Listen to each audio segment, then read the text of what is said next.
Hello, and welcome back to Soulstar Radio. I'm Jacquelene Close-Moore, and we're at Mind, Body, Spirit Festival in Melbourne, Australia, and Melbourne.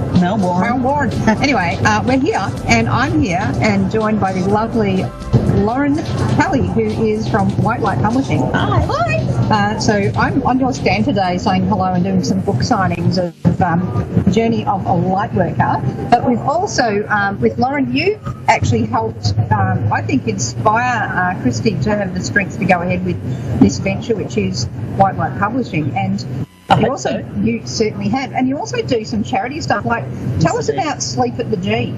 I've done Sleep at the G 4 times now because I have a passion to help people experiencing homelessness, and Sleep at the G is a good way to almost experience homelessness, but in a safe environment. So for our international viewers and listeners, the MCG in Melbourne is often referred to as the G, and so this is a great big football oval. Yeah, and so at the major G stadium. And so at the G, where were we all sleeping? Were we sleeping in seats or? No, we sleep on the concourse where people walk around. So it's cold hard concrete, and they give you a cardboard mattress to sleep on, which is great. But I can imagine that wouldn't help fibromyalgia very much. No, it definitely doesn't help sciatica either. Yeah, gosh. So with the sorts of things you've been doing, because you've been helping people out here in the community quite a lot, and so this was part of that. What other sorts of events and activities do you do to do with homelessness and with charities and things like that? Yeah, well, with homelessness, when I can, I get time to support From Us to You Melbourne, which is a local group that go out and do provide food for the guys on the street. And I also run a page called Mouse's Enterprise, which is to share people who are doing the grassroots organisations like From Us to You Melbourne, Anonymous X, all of those guys, just to give them that little bit extra exposure around that. And also work with Education Earthquake Nepal to raise funds. We sponsor 4 kids in Nepal to help them get an education. So the government really don't do anything much over there. So I don't think they've got many funds to do much with, do they? Well, most of the funds go to the politicians. Sadly. See, there you go. Yeah, so outside money that comes in with the group that we work with goes directly to the school and directly to the children. So, and I've seen that firsthand. Because I went back there in September and spent time with the kids and saw the environment that they're now living in and the school which we're watching rebuild. So it's brilliant. We love it. Beautiful. And so with the Journey of a Lightworker book, which you've written a chapter in, often people talk about lightworkers as healers and I'm a psychic and all these sorts of things. But you are actually a light worker as well, but you had a bit of trouble coming to terms with the idea of that. Yeah, Christy had to convince me of that. She actually asked me to write a chapter in the book, and I'm like, why me? I'm not a light worker. I had that thing where if you're not a psychic, basically light workers are psychics are light workers. And Christy spoke to me about it, and daughter telling mum how things are, which is great. Christy spoke to me about that and explained the real definition of a light worker, and I went, hang on a minute, I do that. Correct. So do you want to tell our listeners a little bit about your chapter? My chapter is probably more about the work I do with homelessness and how I came to terms with being a light worker and what I do with people experiencing homelessness, and how I actually realised that we have homeless people in Melbourne. I had no idea that we had such a big problem, and I went to a rally and heard someone speak. The rally was for a homeless man at Dinwood, just across the road from here actually, and heard his sister speak, and it broke my heart that one, we have this big problem here and I didn't know about it. And then I just thought, well, what can I do? What can I do about it? And so and my chapter really tells a little bit about my journey through getting to know more about the homeless community and doing what I can to make a little bit of a change for them. Because people have this thing where all homeless people are drug users, or all homeless people are old men that are alcoholics, and couldn't be further from the truth. Correct. So yeah, my journey is really to try and change the perception of people experiencing homelessness, and I try and always say people experiencing homelessness are not homeless people. Yes, exactly. Because they are not. That's not who they are as a person. Correct. Yeah. And everyone's got a story and what brought them there. They do. And these stories can be really quite amazing. Yeah, absolutely. In some instances, and often quite inspiring. Yes. That they can go through all of that and living on the street, and they still want to do things to help people. One of the people I met on the street was Sam, and he would give his homeless friends the shirt off his back. Yep. So, they're just not what people think they are. Correct. Absolutely. Yeah. Of course some are, but that goes the same for all the people walking around here. We recently, this last month, we've had the, was it the Deputy Tax Commissioner? But it's some guy right up in the tax department, right up at the very top, $168 million embezzled. Wow. And you see, and yet up until that point, people would say, well, he's a really respectable guy. Look at him. Yeah. And so it really is, it's not just about socioeconomics of a person as to who they are. That's exactly right. Everybody has a story. Absolutely everybody has a story. And my thing is to not judge. Absolutely. So when we're looking at White Light Publishing, you've also brought out an amazing array of books, and we're really looking at some quite beautiful ones. I love this cover. That's a brand new book, Angelical Wisdoms, which is by Julia Vanderslice. Yep. Sorry, Jules, I hope I said your name right. Just a gorgeous book. Absolutely. It's here we go. I'm going to read from it. And this is this one where you flip to the page? Yeah, you just open it up, and it's got a little ribbon if you find a favourite one that you want to go to. Cobalt blue ribbon. So we've got There Is No One Else Like You on This Entire Planet. How freaking amazing is that? Yeah. Right? How freaking amazing, right? Oh, well. And they've got little moustaches at the bottom of every one of those little quotes. I love that. That's what we call the... That's how Jules described which of the embellishments she wanted. He's the little mo dude. I think it balances out because it's written by a woman and it has moustache, so it's multi-gender. That's right. We like that. We like that. But I really, the one I've really been drawn to, first I was drawn to this one, which is all about joy, but then it's also loving this one. So being an empath kid, and I think it's really fantastic. We've got books coming out now, particularly through your publishing house, where it's dealing with, okay, so as a psychic child or an empathic child, how can we deal with this? And I love how it's really quite simple reading, and yet the message is really very clear about what it's about. Simple terms, but it's even though the book was written specifically for children, it's still... I don't want to read it. Yeah, it's actually still good for adults to read, just in simple terms. Yeah. Christy and my daughter-in-law Jess wrote the book together, and that was one of the things they wanted to do. And I wish I had $1, which of course I would donate to charity because every time I get money I give it away. But I wish I had $1 for every time I heard someone say, I wish I had that when I was a kid. I really do, because I've opened it to this page and it says, feeling other people's energy all the time can tire you out and even make you feel sick or in pain. Yeah, so we're going to protect ourselves today because there's going to be so much energy going around. It is. It's like a wall in here, and when No Time stands at the Mind Body Spirit Festival, it's like a wall of energy, and you're like, yeah. I think by the fourth day, 2:30 p.m., it's like, and it's like, yeah, we'll be talking another language. We will. So you see, that's that tongue-tied thing, but it's really quite beautiful books, and you've also brought out a number of card decks, and the most recent one I've got here. You can open those if you like. I can open. You can open. I'm excited. We're going to let you open. You're going to let me open. I'm feeling rather These special. are Linda's needs. I've spoken to Linda. We spoke to her last week. We had an interesting time. She was in Tasmania. And She'll be here today. she's going to be here today. I'm actually going to speak to her later this evening, and we're going to do a bit of a podcast, which will be on the website, Soul Star Radio. But I am a manifester. Magical Oracle cards, and we were talking about those last week very briefly. Brand new off the... Ooh, I'm excited. I'm loving the colours. We've got all this red and fuchsia. And so, woo, let's go there. We have got... I better not use that one. It's the only one with... There was a lot of that word last time which was bleeped out. So we're going to go career. But suffice to say, it's a very down-to-earth deck. I might just go like that and just not show you. Own your something. Own your something. I really love that. But yeah, definitely got to be very careful where we're using those. But yeah, very amazing, quite real deck, you know. You sort of feel real, that. And they've got a beautiful energy. Absolutely, absolutely. Very caring.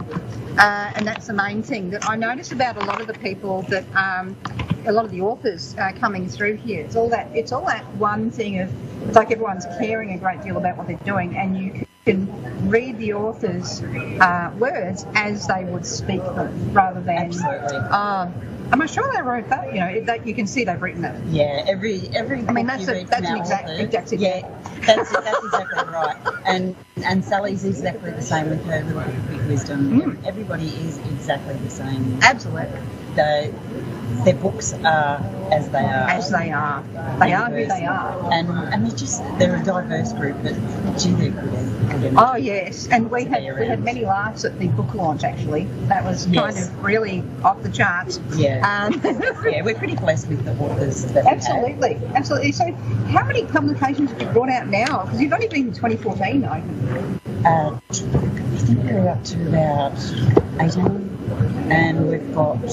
Sorry, can I just excuse you? Which card am I taking? Excuse me, everybody. Yeah. We're on a live stand. So that's our business. We're literally dealing live with things. So what I might do is go to our first caller. We have got Terry in Fairbairn, Georgia. Are you there, Terry? Yes, I am. On the headphones.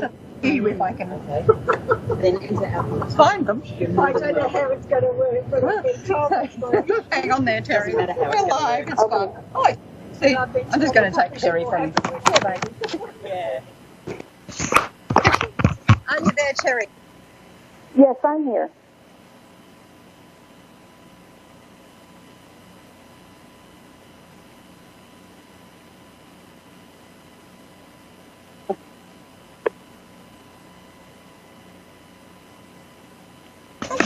Okay, can you hear me now? Audio's gone. Okay, can you hear me now? Yes, I can. Ah, beautiful. So, sorry, if I can get your date of birth, I can do a reading for you there, Terry. Okay, June 4th, 1968. Brilliant. So with your energy, you're very, very able to adapt and overcome, and you are the ultimate trooper, as I might call it. You get down to business, you get things done, and you don't really give up, surrender and say die.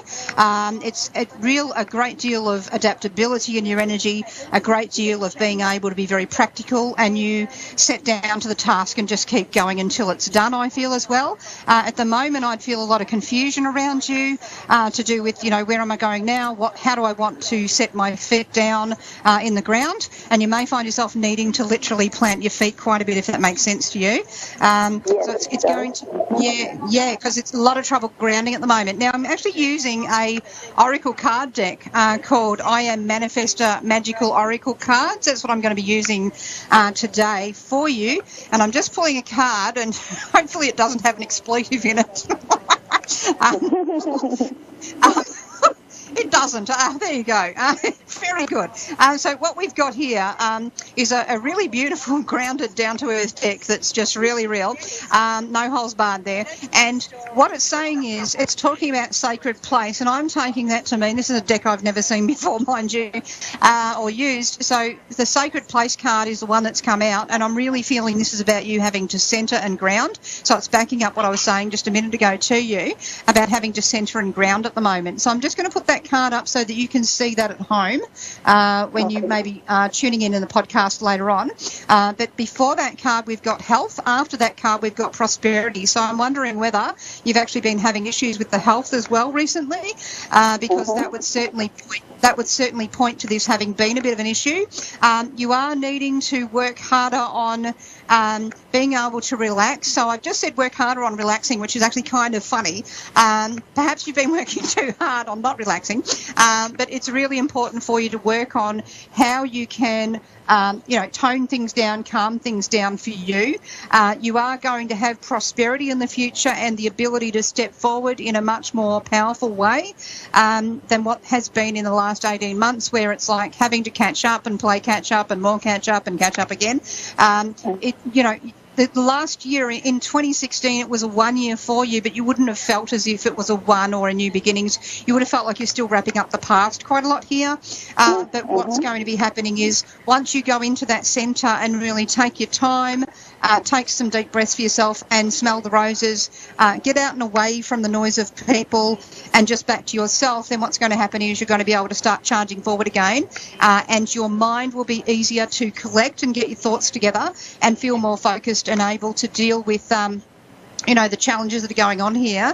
And the message I get with that is you can't get a rainbow without the rain. So it's really kind of an important process you're going through where you're having to deal with some of these, they're down here, and then you're going to be able to come back up through that. But it's by looking out for the rainbow rather than just looking at the clouds or looking at the rain that's important to walk through the rain, as we might put it, but not to get stuck and bogged within it, if that makes sense to you. And it is talking about prosperity. It is talking about prosperity being on the way. So what you would have been concerned about is, am I going to also see improvements on the financial level as well? And the answer is yes. So it's like you're going to be able to get to the end of all of that and feel a lot more balanced in where things are going for you. This next year as well, when we're looking at this year and next year, I do feel that that's where, on a numerological level, you'll find that 2018 is much kinder for you. 2017 is, it's a bit unusual.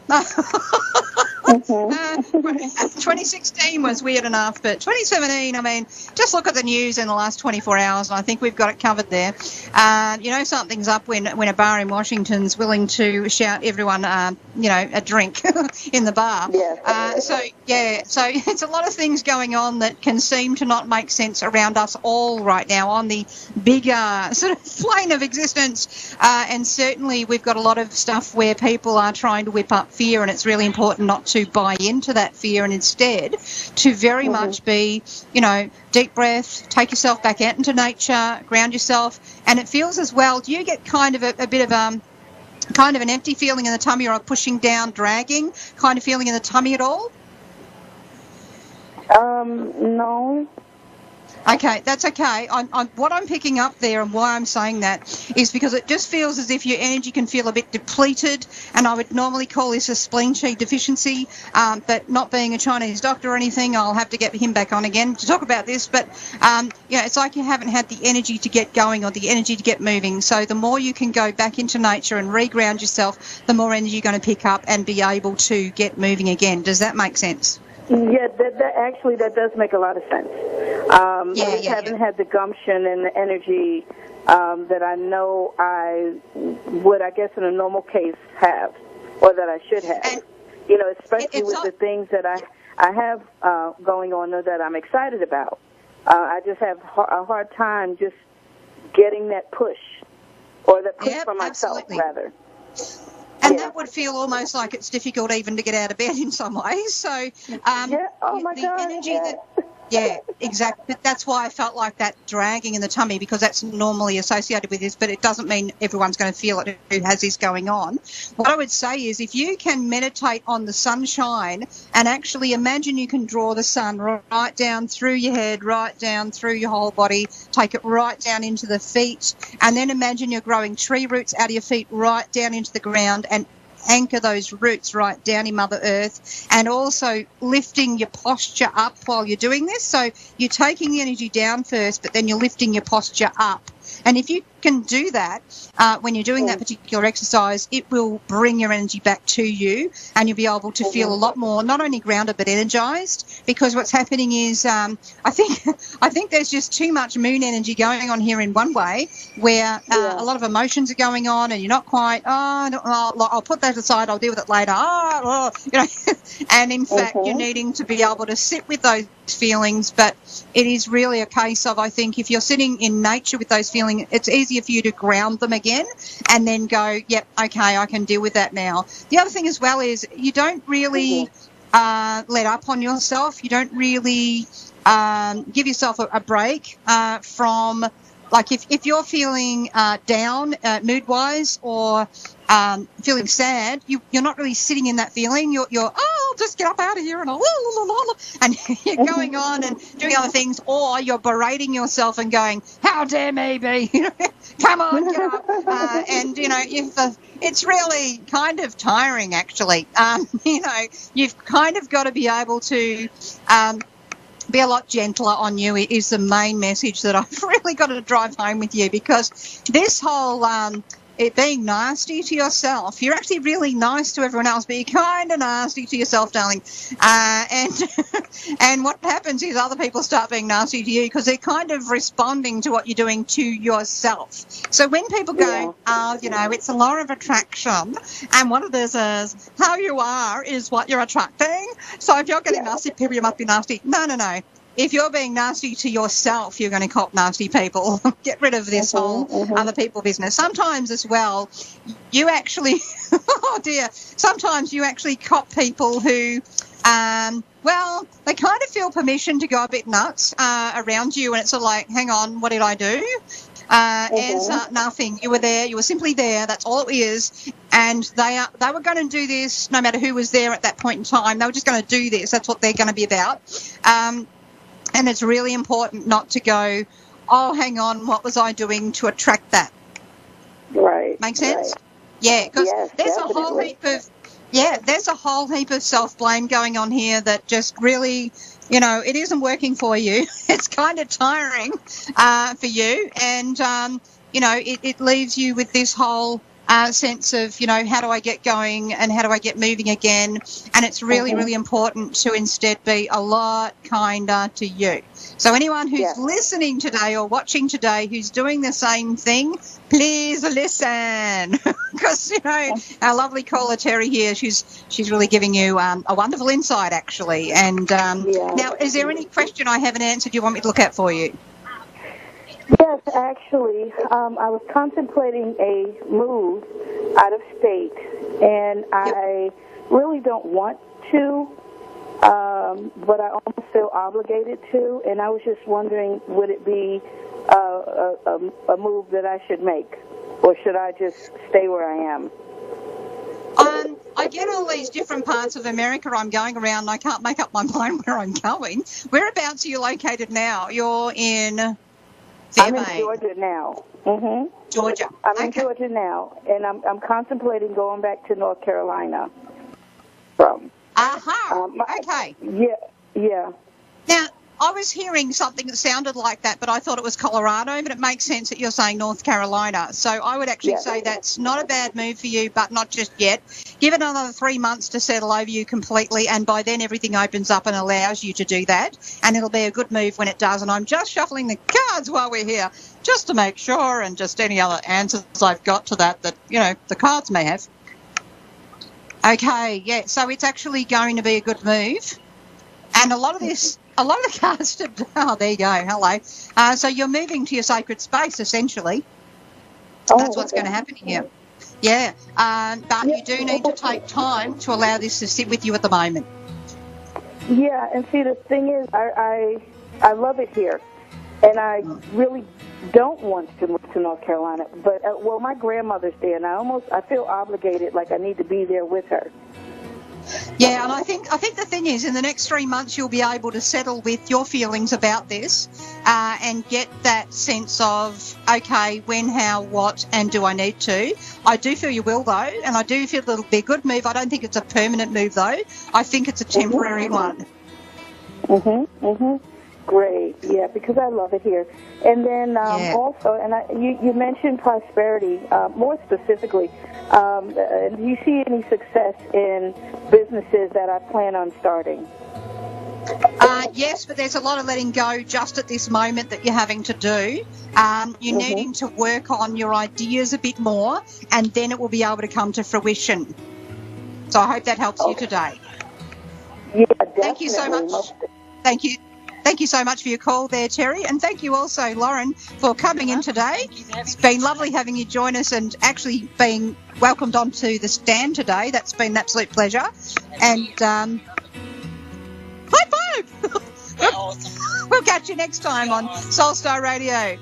In the meantime, if you're happy and you know it, clap your hands.